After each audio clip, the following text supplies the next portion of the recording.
مساكم ورد جوري أيها الأحبة، ولقاؤنا دائما يتواصل على جسر الذكريات. لكم أطيب المنى مني أنا خديجة في ذكرى وحكاية. رحلتنا تأخذنا دائما إلى الذكريات، وهذه الليلة إلى بلاد الرافدين. سنرحل إلى العراق، ملتقى الثقافات وأقدم الحضارات الإنسانية. مساء الورد لنجم هذه الليلة ماجد المهندس. مساء الخير ست خديجة. مستمعينا، نجمنا لهذه الليلة في ملامحه يبدو الحزن الهادئ، في نبرة صوته تتجلى انكسارات شعب بأكمله، في حديثه تبرز آثار التجربة المريرة والمعاناة الصعبة التي صنعت منه نجما لامعا ومطربا بامتياز يحن له عشاق الفن الشجي واللحن المنساب العذب والكلمة الرومانسية الدافئة الشفيفة والتي افتقدناها في هذا العصر. إنه ماجد المهندس، المطرب العراقي الذي حقق نجاحات باهرة في فترة ليست بالطويلة. فهم صوته جيدا وحدد معدل طاقاته ودرس إمكاناته بشكل جيد، ثم أحسن الاختيار. إنه مهندس بالفعل، اسم على مسمى، حتى أن الجمهور قد خصه بأعلى المراتب من الفن العربي الراقي والطربي.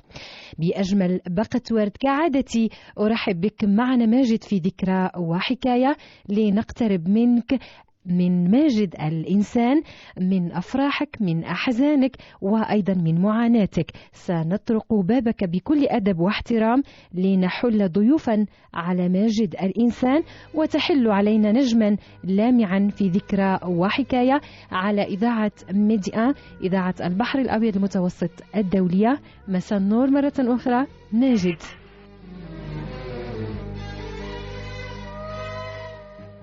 مساء الخير ست خديجة. مساء الخير على كل الناس اللي عاملين بإذاعتنا الرائعة مديئة. مساء الخير على كل أهلنا بالمغرب الحبيب الغالي. أشكرك على المقدمة الجميلة يا ست خديجة.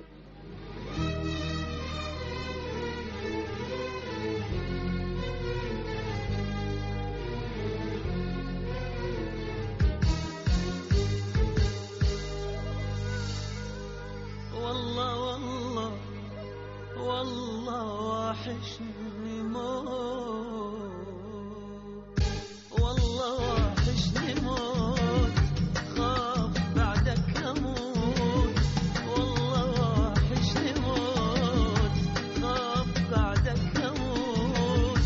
قلبي لو من حديد ذاب وانت بعيد، لو خسرتك حبيبي شلون أحب من جديد. وين ألقى وفاء أو أحس بدفا، وين ألقى وفاء أو أحس بدفا. ظلمة بعدك حياتي كل شي بيها اختفى. روحي يمك حبيبي بيدك أتمنى موت.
طيب ماجد، سنعود قليلا لأرشيف الذكريات، سنقلب في ألبوم صور الطفولة.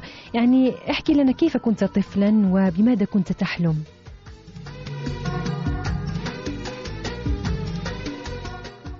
والله يعني الطفولة كانت شوية قاسية.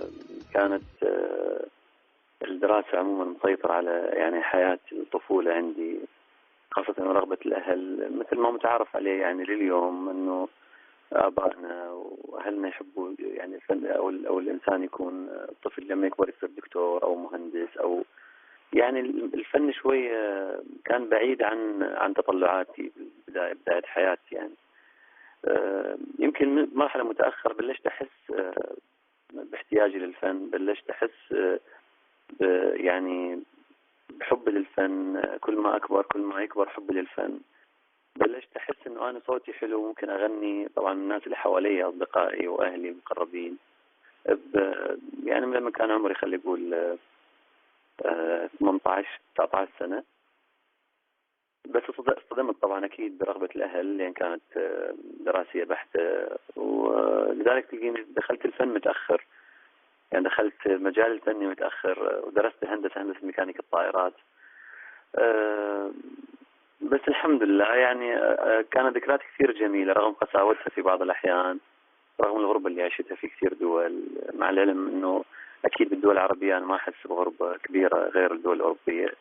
يعني الحمد لله لقيت الاحتضان في كل مكان، من الناس، من الإعلام في الدول العربية، من شركات الإنتاج، بفضل الله سبحانه وتعالى أكيد. ولازم يكون الإنسان عنده ثقة بنفسه، يكون عنده